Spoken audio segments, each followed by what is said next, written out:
buenos días, hermanos amados.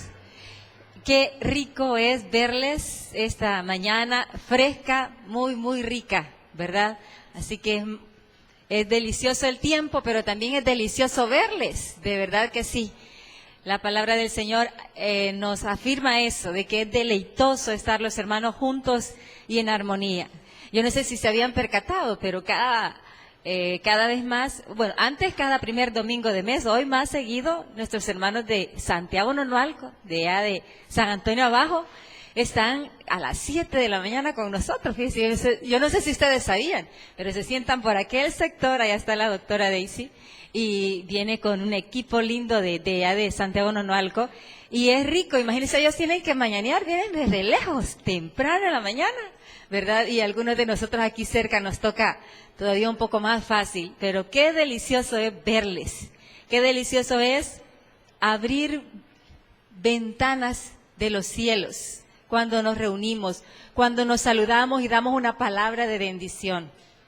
Pero también, hermanos amados, al oír la palabra, es milagroso, de verdad se los digo, milagroso como los ojos son alumbrados cuando se está oyendo una palabra y se le abren los ojos. Es cierto, tiene razón, pero es muy importante aplicar fe a esa palabra, porque cuando nosotros oímos con fe, es que somos transformados. ¿Quiénes quieren ser transformados este mes de septiembre?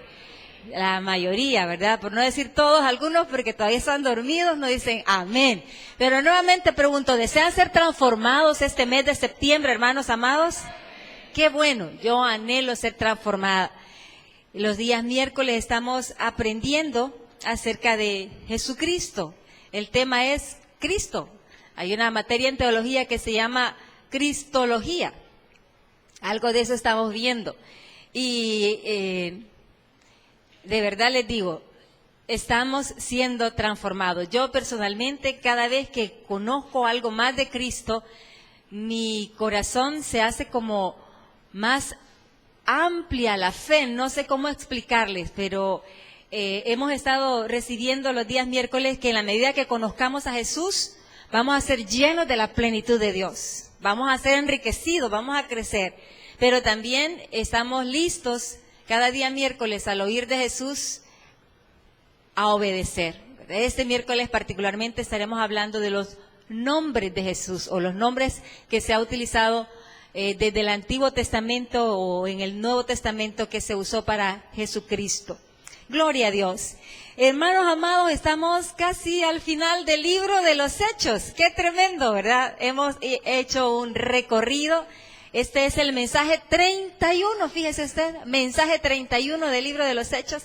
Y hemos estado con ese lema, ¿verdad? Testigos con su poder. Espero yo que esa sea una realidad de nuestras vidas, que salgamos cada vez que salimos de este lugar entusiasmados a ser testigos con poder. Aunque realmente hablamos del final del libro de los Hechos, yo considero que es el principio de nuestra historia, la historia del pueblo de Dios, la historia de los redimidos del Señor.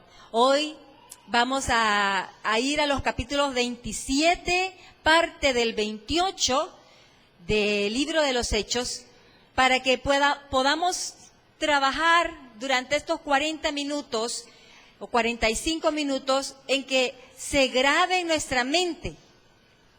Fíjese, vamos a atravesar una tormenta juntamente con el equipo misionero de Pablo, pero la idea es que se grabe en nuestra mente, que nosotros podamos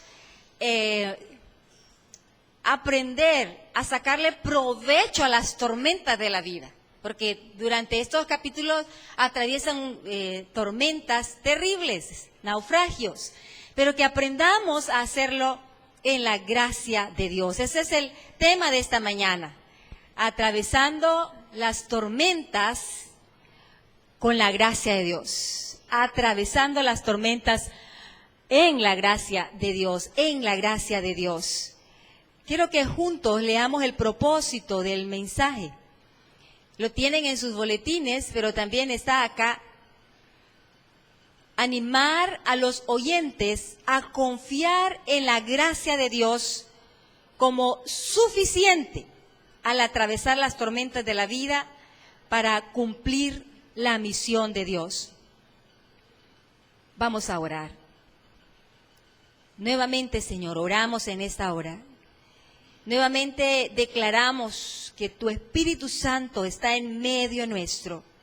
Y hoy particularmente para animar nuestros corazones a confiar en que cada tormenta que atravesamos en la vida, ya sea que la atravesamos en el pasado, ya sea que la estamos atravesando hoy mismo, o ya sea que vendrá, pueda cumplir tu propósito en nuestra vida.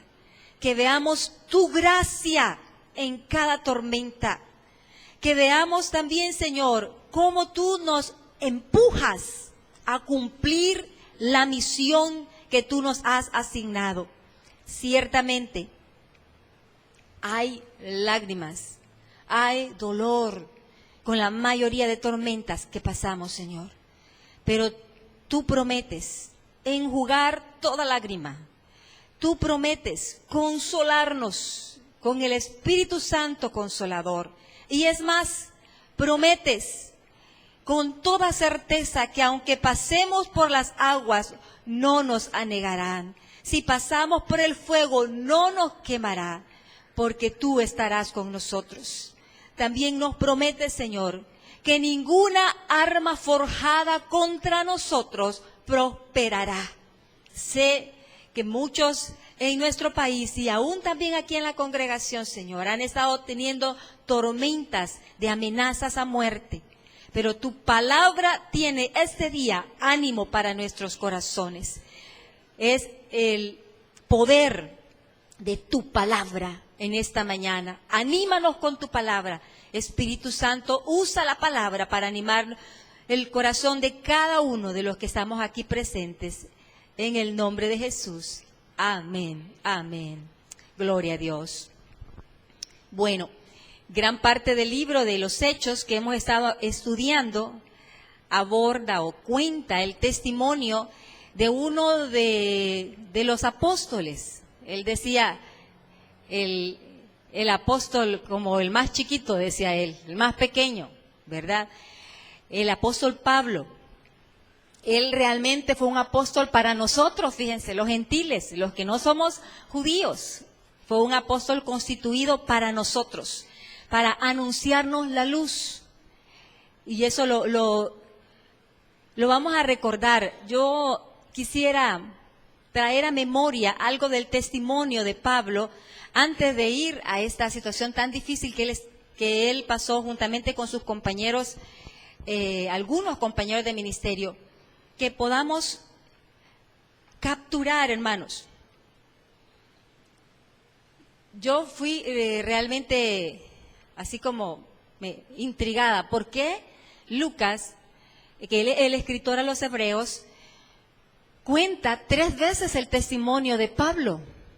Porque en el capítulo 26, previo al capítulo 27 que vamos a leer, el apóstol nuevamente aparece, ¿verdad?, ante Ananías. Digo nuevamente, aparece contando su testimonio hoy ante Ananías. Perdón, es el rey Agripa, cómo sucedió su conversión.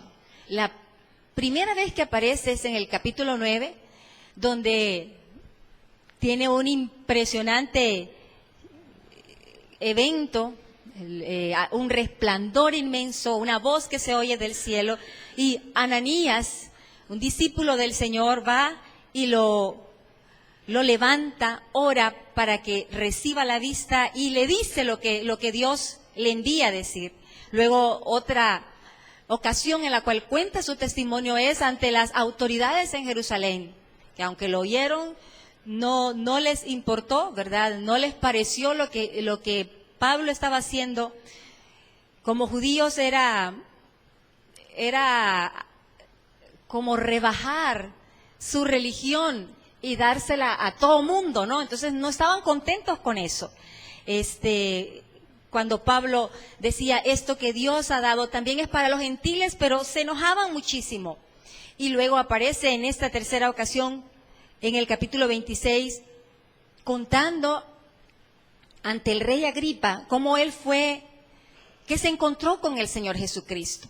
Yo quiero retomar algunos versículos antes de ir al capítulo 27, para hacer notar que Pablo andaba caminando por la vida, digámoslo así, creyendo que hacía lo correcto.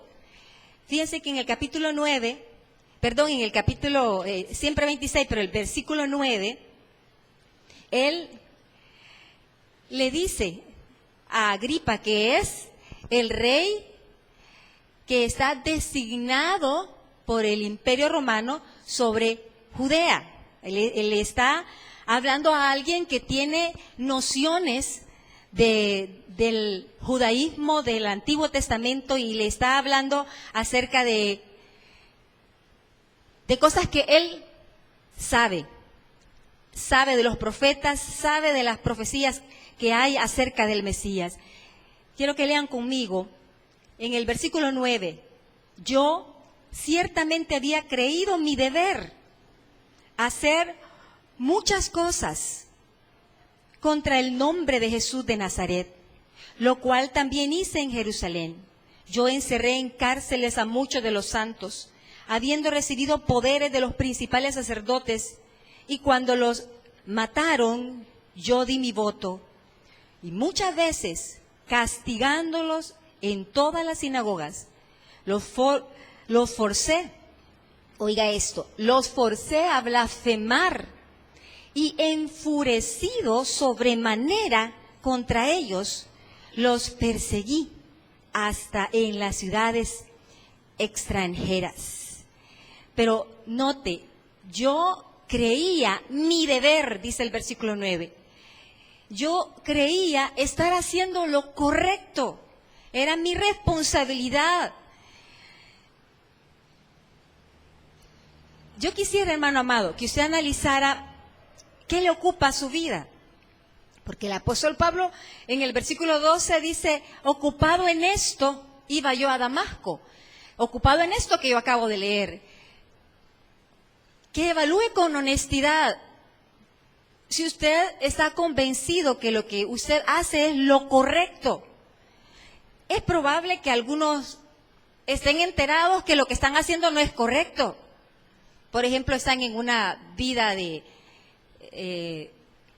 mentira, o están en una relación ilícita, y de alguna manera yo creo que eso facilita que nosotros experimentemos la necesidad de un Salvador. Pero muchos, como Pablo, están haciendo en su vida cosas que creen que están correctas, pero necesitan ser confrontados por el Señor mismo para darse cuenta, no estás en lo correcto, vas en el camino equivocado.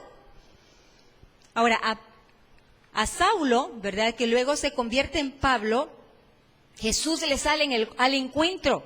En el versículo 13 dice que cuando a mediodía, oh rey, yendo por el camino, porque está hablando con el rey Agripa, vi una luz del cielo que sobrepasaba el resplandor del sol, la cual me rodeó a mí y a los que iban conmigo. Y habiendo caído todos nosotros en tierra, oí una voz que me hablaba y decía en lengua hebrea, Saulo, Saulo, ¿por qué me persigues? Dura cosa te es dar coces o patadas. Es una forma de decir la forma en la cual los caballos, la cos del caballo es la pata, ¿no? Entonces cuando dan patadas, y aquí dice, dura cosa te es a ti dar patadas, coces contra un aguijón. ¿Se imaginan ustedes a un caballo golpeando un aguijón? Es contra su propia vida. Es una forma de decirle, Saulo, te estás destruyendo a ti mismo. No te das cuenta que tú supones que estás en lo correcto, pero estás destruyendo tu vida. Lo que tú haces es en contra de ti mismo. Eso es una forma de decirlo también. Ahora, él le responde, versículo 15, yo entonces dije, ¿quién eres, Señor? ¿Quién eres? Y él le responde, fíjese, y le dice, yo soy Jesús, a quien tú persigues. Fíjense que yo quiero hacer referencia al capítulo 9, donde está el testimonio contado por primera vez y está más completo, donde él responde en el versículo 6, Hechos 9:6, dice que él, temblando y temeroso, en el versículo 15, yo entonces dije, ¿quién eres, Señor? Y él dijo, yo soy Jesús a quien tú persigues. El versículo 9, él, temblando y temeroso, dijo, Señor, ¿qué quieres que yo haga? Y el Señor le dijo, levántate y entra en la ciudad y se te dirá lo que debes hacer. Estoy en el capítulo 9, versículo 6. En esta narración, tercera vez que se narra, no aparece esta segunda pregunta que hace el apóstol, el ahora apóstol Pablo, ¿no? En ese momento era el perseguidor de la iglesia. Pero yo quiero que nosotros podamos notar estas dos preguntas que hace Saulo de Tarso. Porque antes de entrar al capítulo 27, necesitamos nosotros estar seguros, fíjense bien, porque yo voy a hablar de cómo atravesar las tormentas, voy a hablar de cómo las tormentas nos pueden ayudar a cumplir nuestra misión. Pero si nosotros no hemos respondido, o no hemos oído más bien, la respuesta a estas dos trascendentales preguntas, ¿quién eres, Señor? Y luego la segunda pregunta, que no aparece aquí, pero aparece en el capítulo 9, ¿qué quieres que yo haga? Si no nos detenemos a oír la respuesta de parte de Dios, vamos a andar dando tumbos por la vida, sin saber por qué estamos aquí en la tierra.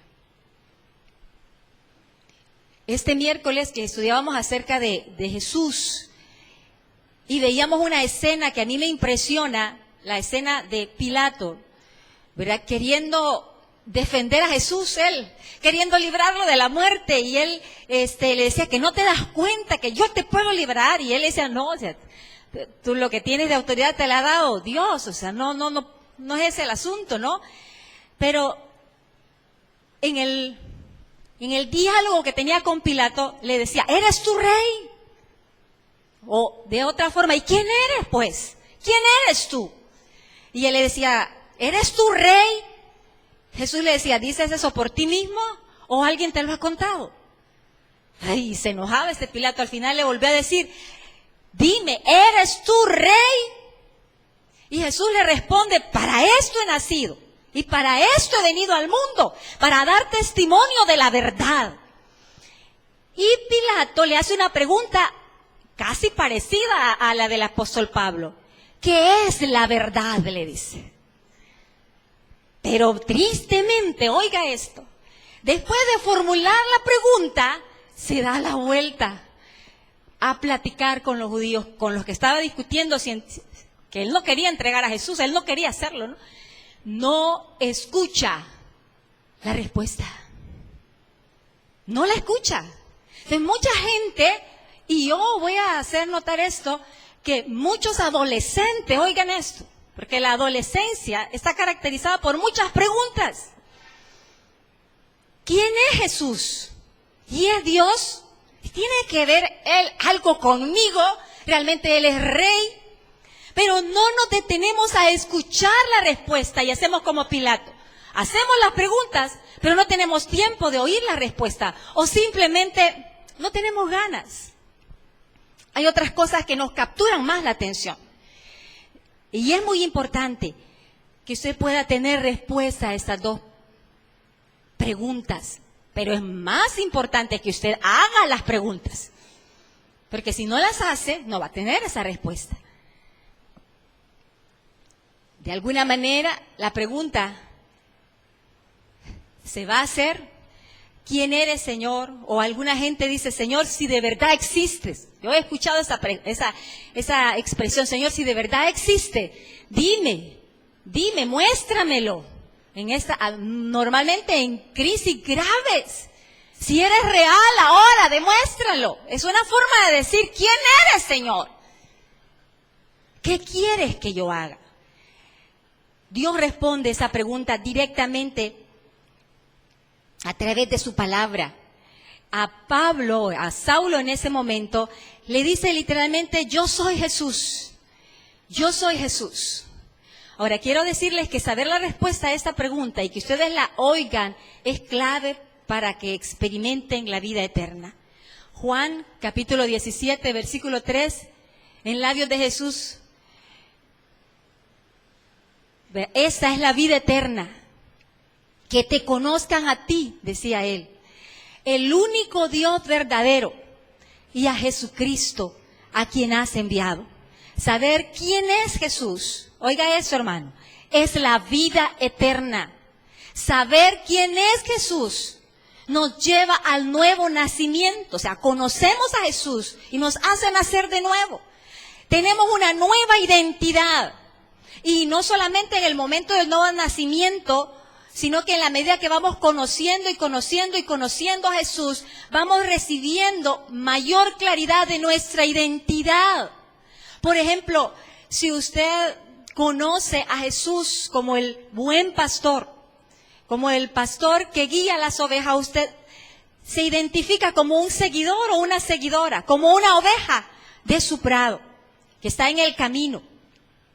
Si usted conoce que Jesús es el autor de la vida, por ejemplo, y se le alumbra, ¡wow! Él es el autor mío, o sea, Él es el autor de mi cuerpo. Somos hechura suya, creados en sus manos, creados en Cristo Jesús, y aún vamos entendiendo cuál es el propósito de nuestra vida para buenas obras. Si, por ejemplo, conocemos que Dios es amor, pero lo conocemos, y conocemos que Jesús es la esencia de la plenitud de Dios, del carácter de Dios, conocemos que Jesús es amor, entonces nosotros nos convertimos en los amados de Dios. Y es que rico es sentirse amado por Dios. Y no solamente eso, usted también puede amar a otros. Si usted conoce que Jesús es la luz, usted es alumbrado, hermano. Usted es iluminado en el sentido correcto de la palabra. Usted es un iluminado por Dios. Y no solamente eso, usted es la luz de otros. Definitivamente, hermanos, mire, es tan importante saber quién es el Señor. ¿Quién eres, Señor? Y cada día que usted va a hacer su devocional personal, su pregunta sea, Señor, yo quiero saber quién eres tú. Quiero conocerte porque toda la eternidad voy a estarte conociendo. O sea, yo no voy a ir a la Biblia para conocer una historia bíblica acerca de David, acerca de Salomón, acerca de Pablo. No, yo quiero saber quién es Jesús. Pero la segunda pregunta también es importante. ¿Qué quieres que yo haga? Porque saber la respuesta a esa pregunta, hermanos amados, es la clave para vivir una vida con una misión clara. Algo que podemos notar, y para mí fue revelador esta semana, que en el capítulo 9 de Hechos, no es Dios mismo el que se lo responde. Cuando Él le pregunta, ¿quién eres, Señor? Le dice, yo soy Jesús, al que tú persigues. Y cuando Él le responde, ¿qué quieres que yo haga? Cuando Él le pregunta, ¿qué quieres que yo haga? No le responde. Le dice, ve a cierto lugar. Y le manda a un hombre de Dios. Yo espero que note la importancia de ser parte de una comunidad de fe, hermanos. Porque Dios va a responderle esa pregunta en esta comunión. Usted necesita de otros. Alguien pudiese decir, bueno, pero ¿y por qué Dios no me lo dice directamente a mí? Pues pregúnteselo a Él, no me lo pregunte a mí. Pero Él usa a otros para darle la respuesta a esa pregunta. Pero es tan claro lo que Él recibe, que Él lo cree, que es Dios mismo el que se lo está respondiendo. Así que, volviendo al capítulo 9, al capítulo 26, vengo del capítulo 9 al capítulo 26, en el versículo 16, dice que le dijo, pero levántate y ponte sobre tus pies, porque para esto he aparecido a ti, para ponerte por ministro y testigo de las cosas que has visto y de aquellas en que me apareceré a ti.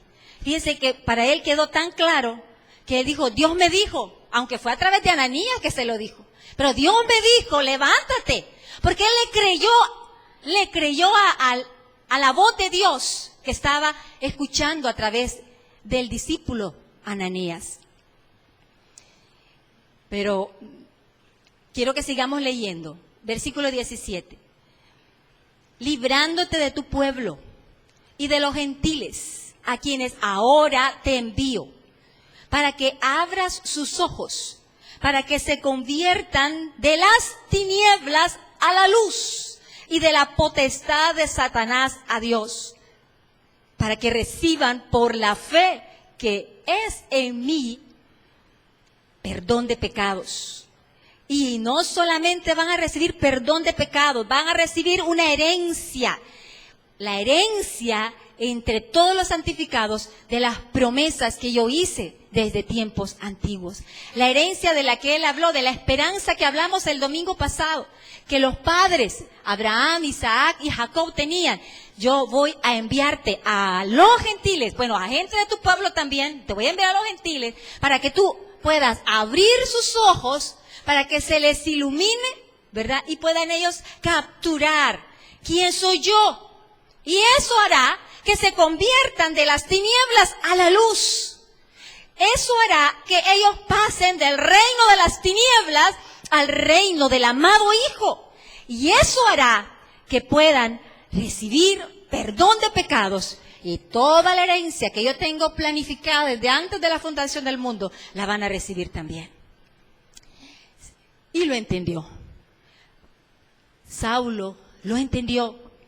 Por hacer esa pregunta, hermanos, ¿qué quieres que yo haga? ¿Qué quieres que yo haga? Yo espero, hermanos amados, que usted al terminar este tiempo de palabra, de mensaje, no tenga ningún temor de hacer esta pregunta. Yo he escuchado gente que dicen, yo no me meto en serio a hacer las cosas de Dios. Porque mire, yo sé que a uno, Dios lo prueba usted.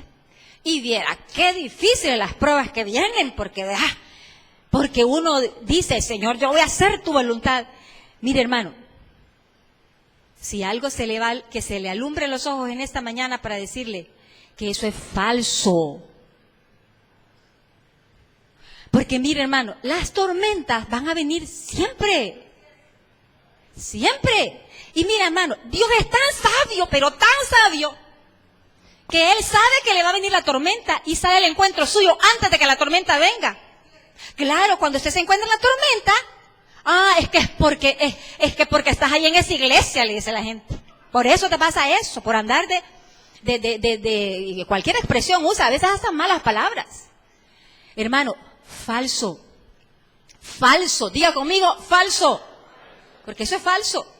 Porque nos limita, no solamente a nosotros a darle la palabra a la gente, sino que también nos limita a nosotros para seguirle preguntando al Señor, ¿qué quieres que yo haga? ¿Qué quieres que yo haga? Mire, hermano, a Ananías, en el capítulo 9, Dios le dijo, yo te voy a usar para que le digas a Saulo, ¿verdad? Lo que es necesario padecer por mi nombre, le dice. Qué tremendo. Desde el principio, ¿no? Le dijo Ananías, yo le mostraré, Dios le anticipa eso a Ananías, yo le mostraré a Saulo cuánto le es necesario padecer por mi nombre. Así que, hermanos amados, cumpliendo la misión de Dios, vamos a experimentar tormentas. No es cuestión solamente de que van a venir, no, tenemos que aprender a pasarlas y a atravesarlas. Porque también hay otro mito, fíjese, hermano. Y podemos hacerlo, somos bien listos, podemos esquivar las tormentas. Podemos ir pasándolas, esquivando tormentas y creyendo que somos listos. y somos listos, pero no avanzamos al propósito de Dios. Otro mito también, hermanos amados, es: si todo me sale bien, es la voluntad de Dios. Otro mito. Mire, yo he oído de gente que se va ilegal para Estados Unidos. Es que si todo me sale bien, si no me regresan, es la voluntad de Dios. No, hermano, irse ilegal nunca es bíblico. Nunca es la voluntad de Dios. Nunca. Por la gracia de Dios, llegan muchos, ¿verdad? Pero aquí el punto no es si todo me sale bien, es la voluntad de Dios. No, porque a veces en la voluntad de Dios tenemos que padecer. Y hay que aprender a atravesar las tormentas. Y por eso estamos aquí esta mañana. Necesitamos tener luz. ¿Y cómo atravieso esta tormenta? Quizás una tormenta financiera. Quizás una tormenta de infidelidad en su matrimonio. Quizás una tormenta de rebeldía de sus hijos, que pasan por una edad de rebeldía, más que otros. O sea, unos adolescentes o unos jóvenes más que otros, o unas épocas más que otras. Pero que nosotros aprendamos cómo atravesar esas tormentas y salgamos en victoria. Porque hemos aprendido de la gracia de Dios. Porque hemos aprendido que hay una misión que cumplir. Entonces, si yo no sé esas dos cosas, hermanos, va a salir todo mayugado de la tormenta y no va a crecer. Porque lo que le hace crecer no es la prueba. Lo que le hace crecer es conocer a Jesús. Entonces necesitamos aprender cómo atravesar las tormentas. O sea que es muy importante que aprendamos a enfrentarlas antes de que vengan. Fíjense que yo anoté esa cita y no la voy a ver, está en sus boletines, Mateo 7. Noto, ¿verdad?, que Jesús, para hacer la diferencia entre un sabio y un insensato, una persona que está construyendo su vida, y dice, un sabio es aquel que construye su casa o su vida sobre la roca, y esa roca es oír los mandamientos y obedecerlos. Porque vienen los vientos, vienen las tempestades, y el río se crece, pero la casa no se cae. Y un necio es aquel que construye su vida, edifica su vida sobre la arena. Oye la palabra, tal vez la oye, no sé, pero no le importa. Entonces los ríos se crecen, vienen vientos, vienen tempestades, y dice literalmente Mateo 7, y es grande su ruina. Fíjense que marca diferencias. Uno es sabio, el otro insensato. Uno construye su casa sobre la roca, otro sobre la arena. Pero algo que es igual son las tempestades. A los dos, usted ve casi como que es el mismo versículo. Vinieron ríos, vinieron vientos, vinieron tempestades, subieron los ríos y la casa se cae en el caso del insensato, ¿no? Y la casa se mantiene en el caso del sabio. El apóstol Pablo, y ese versículo sí quiero que lo leamos, en el capítulo 14, cumpliendo la misión, hermanos, cumpliendo la misión, versículo 21, dice, y después de anunciar el evangelio a aquella ciudad y de hacer muchos discípulos, y van de regreso a Antioquía, versículo 22, confirmando los ánimos de los discípulos. Mire, qué forma de animarles, hermano. Exhortándoles a que permaneciesen en la fe. Y les anima diciéndoles, es necesario que a través de muchas tribulaciones entremos en el reino de Dios. Es necesario, diga conmigo, es necesario. Ay, eso duele, porque yo no quisiera, personalmente yo no quisiera, yo me imagino que somos de la misma naturaleza, ¿verdad? Yo no quiero las tempestades, pero es necesario. Las tormentas vendrán, hermano, sea sabio y deja que esas tormentas nos ayuden a todos. Deje que esas tormentas le ayuden a entrar en el reino, a entrar en una nueva dimensión, a ir avanzando de poder en poder, de gloria en gloria. Y si viene una tormenta, se avecina, usted dice, no, yo me voy a preparar para entrar a una nueva dimensión. Esa es la idea, que nosotros aprendamos a atravesar las tormentas de esa manera. No tenga temor de preguntarle al Señor, ¿cuál es mi misión? Señor, ¿qué quieres que yo haga? No tenga temor, por favor, porque Dios se lo va a responder. ¿Va a usar al cuerpo de Cristo para respondérselo? Sí lo va a hacer. Pero como parte de su misión, es necesario que a través de muchas tribulaciones entremos en el reino de Dios. Muy bien. Vamos ahora al capítulo 27. Pablo tiene que llegar a Roma. Y esto se convierte, fíjense bien, en su cuarto viaje misionero. Si pones el mapa anterior. En ese mapa, yo sé que algunos no lo alcanzan a ver. Si pones, retrocedes un poquito. Solamente quiero que se marque. Dale. Quiero que marquen. Ahí hay 3 etapas de este viaje que se convierte en el cuarto viaje. No, ahí. Quiero que le des clic. Van a ver ustedes que se está marcando, sale de Jerusalén y no sé si logran verlo, pero ahí va un caminito que va hasta, se llama Mira la ciudad. Luego de ahí tienen que cambiar de barco y en la segunda etapa la hacen desde Mira hasta Malta. Y ahí es donde, se da como lo más tempestuoso, digámoslo así, ¿verdad? Después de Malta, tienen que ir hasta Puteoli, así se llama la ciudad, que es el puerto en Roma, ahí está.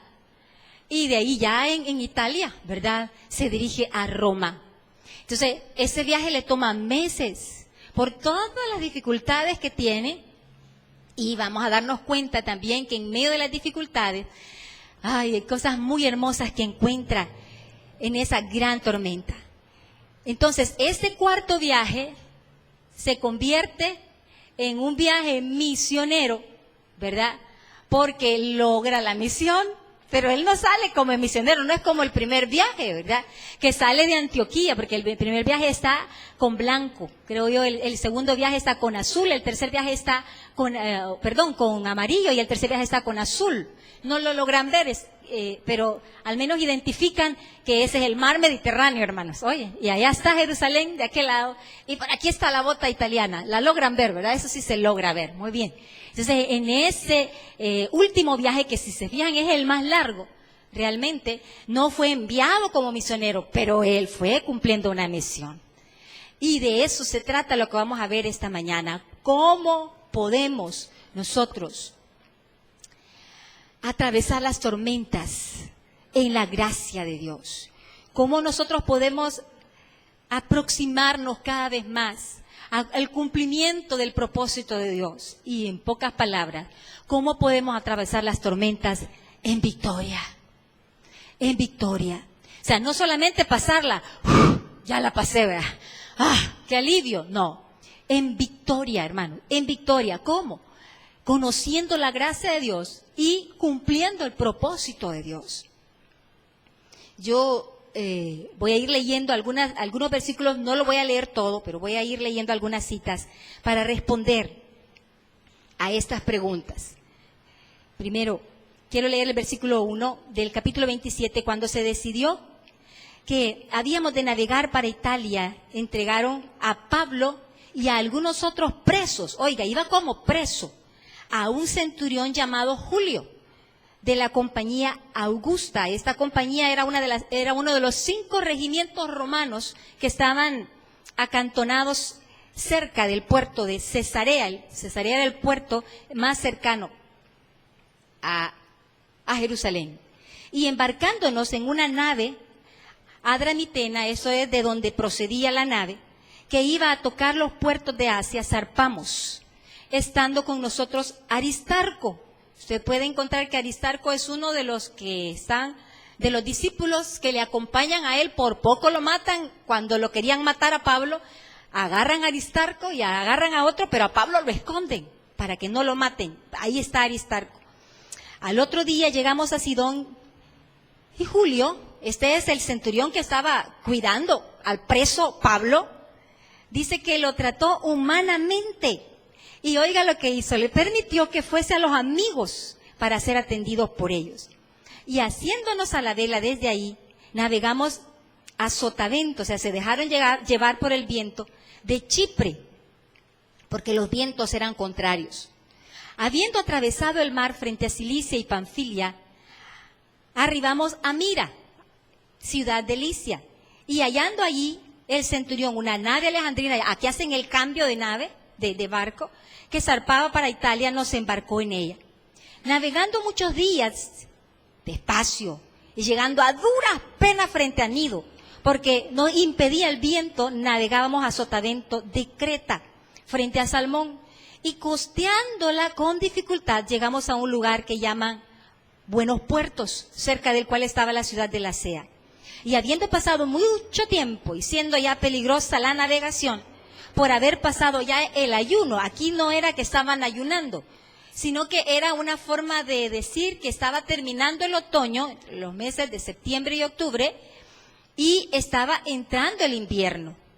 Entonces, cuando él supo eso, de que estamos en una época donde la navegación es difícil, Pablo les amonestaba diciéndoles, varones, veo que la navegación va a ser con perjuicio y mucha pérdida, no solo del cargamento y de la nave, sino también de nuestras personas. Pero el centurión daba más crédito al piloto del barco, de la nave alejandrina, ¿verdad? Y al patrón de la nave, al dueño de la nave. Creían que era aquel barco que, ¿verdad?, que no se iba a hundir. Y le hacían más caso a ellos que a lo que Pablo decía. Y siendo incómodo el puerto para invernar, la mayoría acordó zarpar también de ahí. Por si pudiesen arribar a Fenice, puerto de Creta, que mira al nordeste y sudeste, e invernar ahí. Soplando una brisa del sur, pareciéndole que ya tenía lo que deseaba, levaron anclas que iban costeando Creta. Pero no mucho después dio contra la nave un viento huracanado. El viento se llamaba Euroclidón, pero no es un nombre, sino más bien traducido es un viento del norte. ¿Verdad? A veces nosotros decimos una expresión bien rara, aquí decimos nortazo, decimos. Viene un nortazo, eso no tiene de dónde esa palabra, ¿verdad? Pero es un viento muy fuerte que viene del norte, noreste. Realmente Euroclidón significa un viento fuerte del noreste, nordeste. Pero no mucho después dio contra la nave ese viento, y siendo arrebatada la nave y no pudiendo poner proa al viento, nos abandonamos a él y nos dejamos llevar. Voy a parar ahí.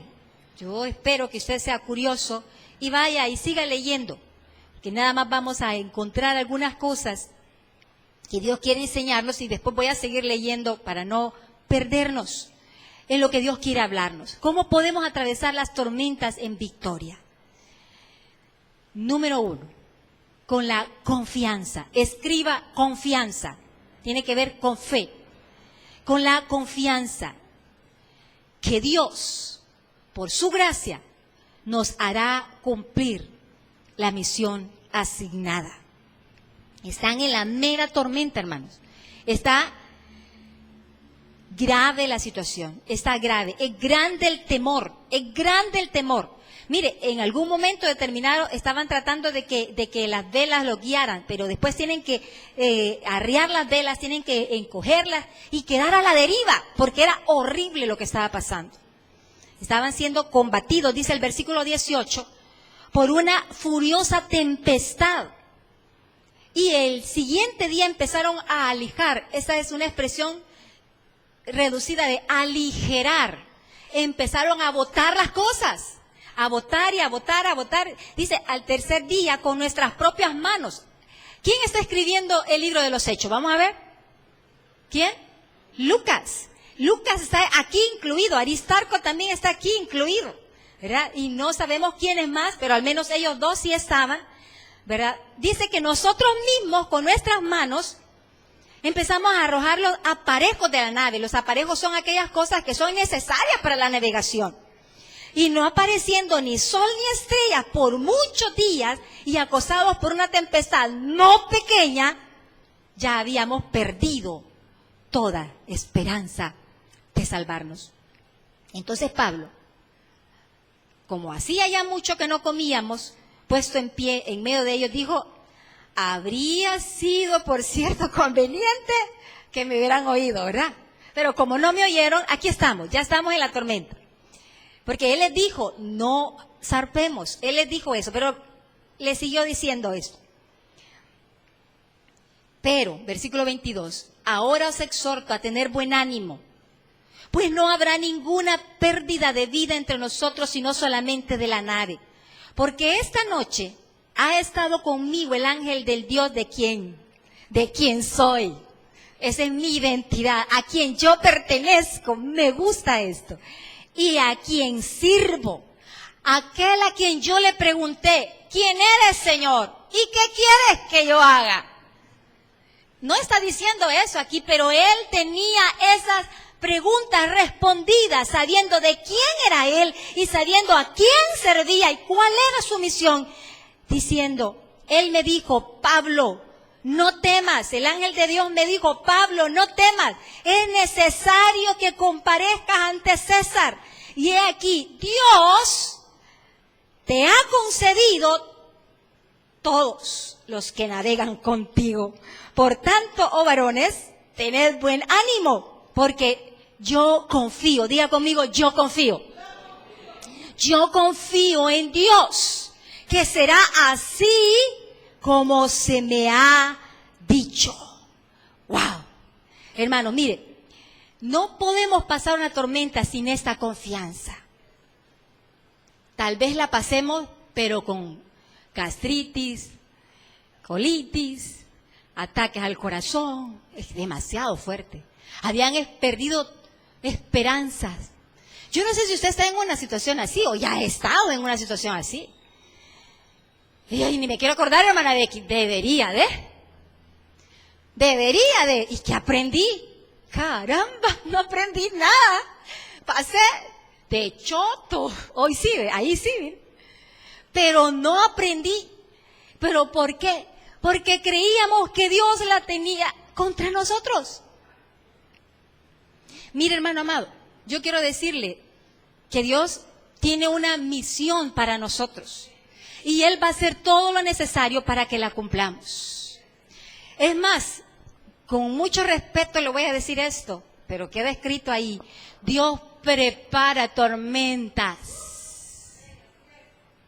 Así como lo hizo con Jonás.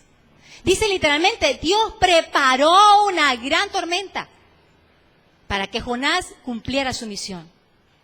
¿Dios preparó esa tormenta? Sí, ¿por qué no? Ay, no es que Dios no es malo, no es que Él no es malo. Dios es bueno. Yo confío en Dios. Yo confío en su gracia. Pero Dios prepara tormentas para que nosotros podamos cumplir la misión en la vida. Muchos vinieron al Señor por una tormenta, ¿sí o no? Ajá. Entonces, bendito sea Dios por esa tormenta, hermano. No se queje. Dios preparó esa tormenta para encaminarlo a usted. Dios usa las tormentas, hermano, por su fe. Diga, por mi fe, Dios usa las tormentas. Dígalo, por mi fe, Dios usa las tormentas. Mire, Dios dice, porque Pablo estaba confiando, le dice a él, mira, toda la gente que está aquí te la voy a dar. ¿Y eso que se van a convertir? No, o sea, se va a salvar, porque tú estás creyéndole al que te ha dicho quién es y qué tiene para hacer contigo. Yo no puedo meterme mucho más en esto, yo tengo tentación, ¿verdad? Porque vienen situaciones a mi mente o vienen situaciones de la Escritura que me corroboran esto, para que usted se le alumbre los ojos y diga, Señor, es cierto, tú usas las tormentas. Y yo no confié, y mira, y bien aquella gente se hubiera convertido si yo tan solo hubiera confiado. Y ya pasó la tormenta y salí con gran pérdida.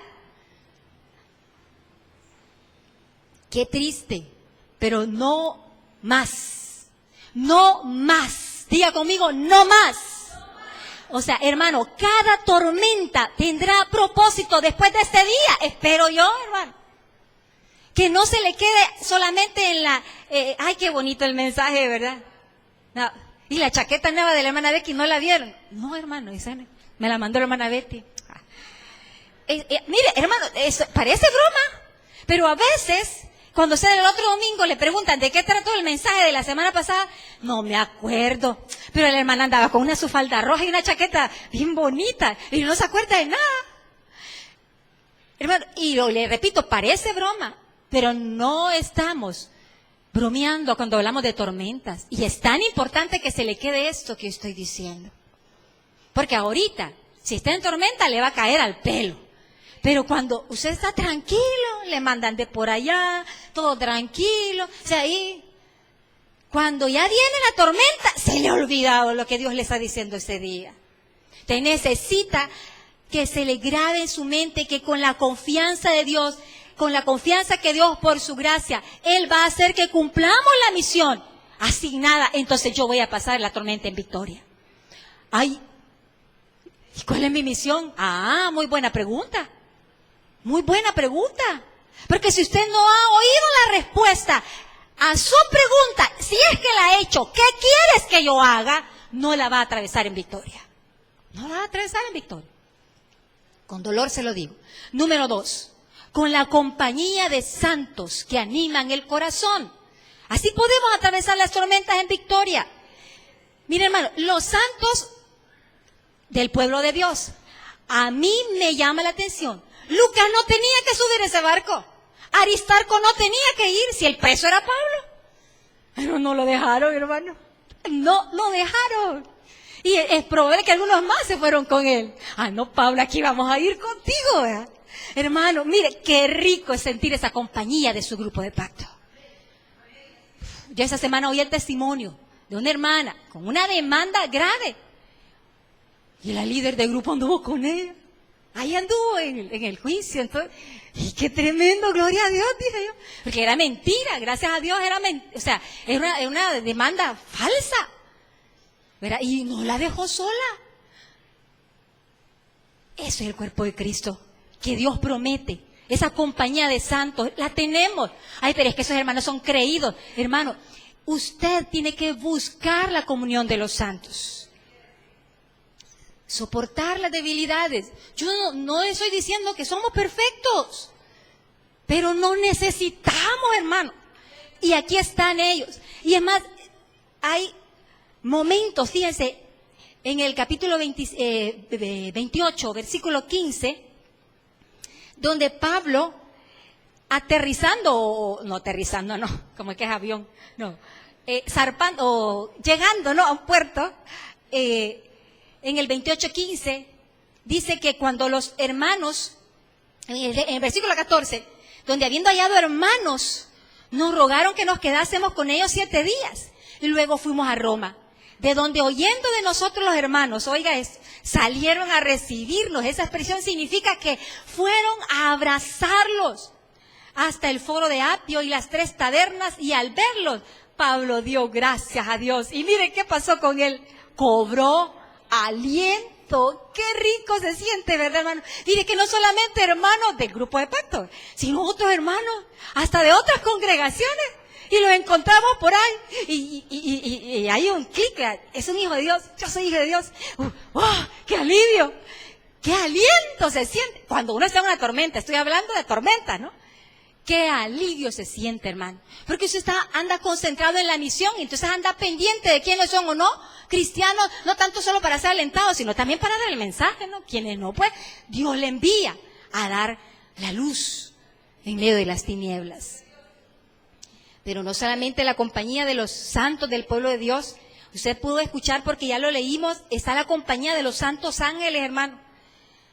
Dice que en el versículo 23, que un ángel, el ángel del Dios de quien soy y a quien sirvo, vino y me habló. Mire, no a todos va a hablar así, pero yo quiero prometerles, hay cantidades, millones de ángeles al servicio nuestro, que detienen vehículos, que ponen gente, que nos guardan, que son como una especie de chaleco antibalas. Se ponen y las balas no nos caen. Hermanos, ¿me creen lo que estoy diciendo? Y la gente no los ve. Quizás nosotros tampoco, pero ahí están. ¿Cómo puedo atravesar las tormentas? Acordándome que el ángel del Señor acampa alrededor de los que le temen, de los que tienen claridad de su misión y los defiende. Sigo. 3, con el sentido común, que también viene de lo alto, hermanos. Muchas tormentas, como dice Pablo, mire, lo hubiéramos evitado si me hubieran hecho caso, pero ya estuvo, no me hicieron caso, ¿no? Mira, a veces con el sentido común, mira, está entre septiembre y octubre, no salgamos. Miren, hermanos, toda buena dádiva, todo don perfecto proviene de lo alto, del Padre que da luz. Y el sentido común, muchas veces, nos hace no endeudarnos. El sentido común. Ay, es que yo soy inteligente. No, hermano, también viene de lo alto. No se vaya a creer el listo. También viene de Dios, hombre. Mira, no te cases con esa persona. Ay, no, si se va a convertir, ya va a ver, yo lo voy a ganar. No te conviene, hija, no te conviene. O al contrario, ¿verdad? No, hijo, no te cases con esa persona. No es un hijo, no es una hija de Dios. Pero va a la iglesia conmigo, mamá. Sentido común. Y algunos del sentido común también vienen por la palabra, clara dirección de la palabra, hermano. Los mandamientos, claro, mandamientos. Ahora, si ya está en el lío, si ya está en la tormenta porque se casó fuera de la dirección de su papá y su mamá, no significa, entonces ya estuvo, ya soy descartado, ya no voy a pasar esa tormenta como debe ser. No. Siempre la gracia de Dios está ahí.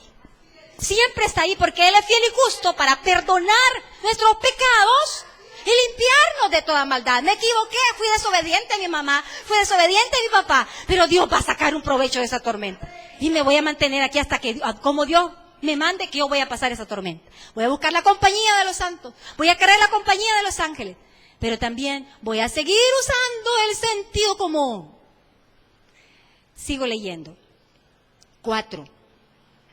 Con las señales y prodigios que siguen a la palabra de Dios. Hermanos amados, las tormentas son necesarias para que la gloria de Dios se manifieste con su poder. Sí, los milagros se ven. Fue un milagro que se salvaran, hermano. Ellos ya habían perdido toda esperanza de vida. Pero no solamente eso. Vayan conmigo al 28, capítulo 28, versículo 5. Llegaron a la isla de Malta, ¿no? Y entonces ahí sí que se les destruyó la nave completamente. Tuvieron que irse a nado, hermano. Y sabe que uno de los soldados le dijo a Julio, le dijo al centurión, matemos los presos, hombre. Si nos van a escapar y a vos te van a echar la culpa, a vos te van a matar. Y él, por salvar a Pablo, dijo, no lo vamos a matar. Y les dijo, todos a nado lleguen a la orilla. Y llegaron, no se escapó ningún preso. Y estando ahí, mire lo que pasó. Estaban haciendo una hoguera, la gente que estaba ahí hizo una hoguera y empezaron a recoger ramitas, ¿no? A buscar secas, porque la lluvia y el frío no dejaba eso, que hubieran ramas secas, pero empezaron a buscar. Y quizás desde el 4, cuando los naturales vieron que una víbora estaba colgando de la mano de Pablo, se decían unos a otros, este hombre sí que es malo, miren, ve. Se escapó del mar y la justicia no lo deja vivir, porque la víbora era venenosa. Pero él, sacudiendo la víbora en el fuego, ningún daño padeció.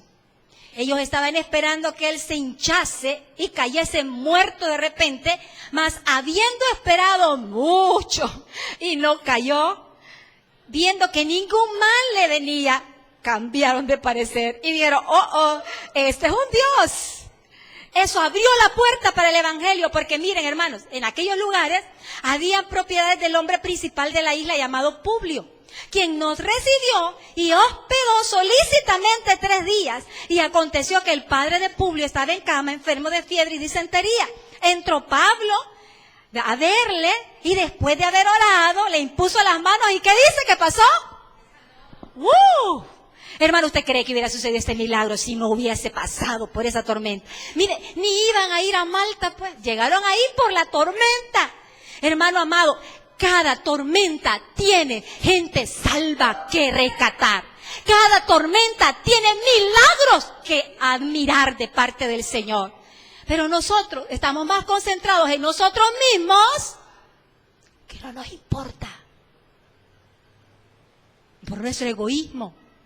Entonces pasamos la tormenta. Sí, ya la pasamos. Pero no hubo gente salva y no hubo milagros. Quizás el único tal vez es que usted salió con vida. Gran milagro definitivamente. Pero nos perdimos la oportunidad de mucho más.